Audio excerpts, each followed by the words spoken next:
and my first time in Nebraska, in Omaha, first time hearing you guys live. And there's a big ice cream man behind you. There we go. There you go. And you think there are no management perks at Berkshire. Oh, boy. All right, let's get out to business. Okay. In reference to your article in Fortune magazine last November, where you talked about corporate earnings and what the market... Are you guys listening? Or? I'm listening. We can chew gum and listen at the same time. All right. As I was saying, but if we you had talked in your article in Fortune about corporate earnings and what the market is paying for them, painting a pretty gloomy picture for equities and market levels going forward. Now, as you may know, there exists a very strong trend in demographics.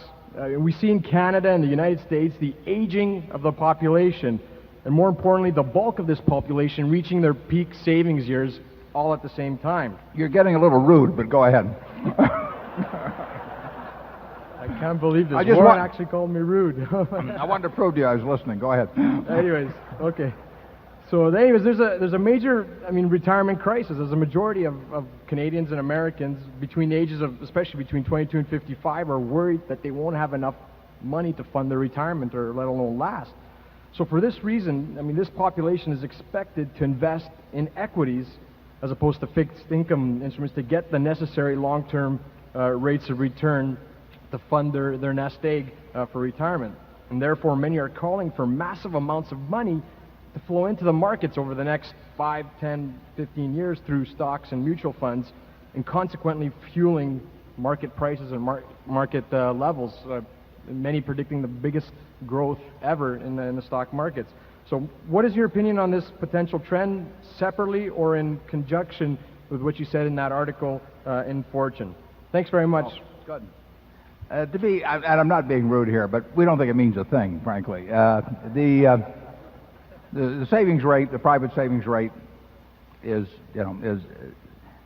not high now. It doesn't need to be high. What really determines how the people who are either aged or very young, because either way, people who are in their non-productive years depends in aggregate on aggregate production of goods and services, and then the division between those who are in their productive years and in their non-productive years, and that's what Social Security argument's about and everything. The biggest single thing working for people in their non-productive years on both ends, young and old, is the fact that the pie keeps growing, and that makes it easier to attack the problems of the non-productive. And when I say non-productive, there's obviously nothing derogatory about that term. It just relates to who's in employable age and who isn't. And our society is going to do extremely well in terms of being able to take care of the people who are in non-productive years. If there is a shift, obviously, as people live longer, and of course there should be a shift perhaps in defining, I think there should be, in defining what's productive, because 65 was decided back in the 30s, and I think that's changed. But the fact that the pie keeps growing is what makes makes the problem easy, and not easy, but it'll be easier 30 or 40 years from now, in my view, than it was 30 or 40 years ago, because there'll be so much more in the way of goods and services produced per capita that the productive can take care of the non-productive and the aged in a way that will be easier for them to sustain than it was in the past, when it's low amounts of output that strain society. When you get very small amounts of output or huge disparities in the division of that, that you put real strains on a society. But a society whose output is growing 3% a year and whose population is growing 1% a year is going to have way less in the way of strains than existed 20, 30, 50, 100 years ago. But we will need no big boom in savings or anything of the sort. The present savings rate will just do fine for the world. In the United States, I'm not speaking I shouldn't speak to the whole world on that. Charlie? Well, generally, you can say that stocks are valued in two different ways. One, they're valued much the way wheat is valued, in terms of its perceived practical utility to the user of the wheat. And there's a second way that stocks are valued, which is the way Rembrandts are valued. And to some extent, Rembrandts are valued high because in the past they've gone up in price. And once you get a lot of Rembrandt element into the stock market, and you fuel the stock market with massive retirement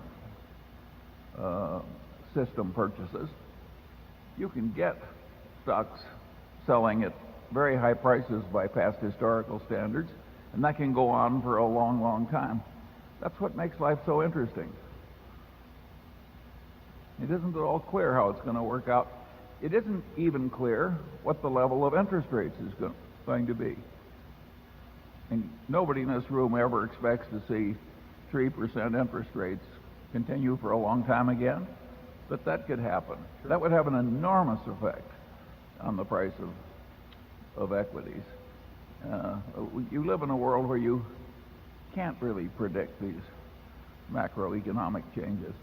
Oh, you can argue that increases in savings will drive down the returns on capital.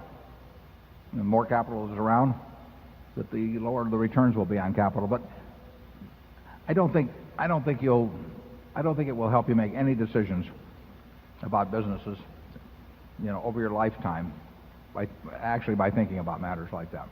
We're a little biased on that, but you'll find all kinds of guys that will tell you. I mean, that's what books are written about, because everybody likes predictions in books. So you get all. Go ahead. In addressing this question, you can see that we have acted much as one of my old Harvard law professors acted. He used to say, "Let me know what your problem is, and I'll try and make it more difficult for you."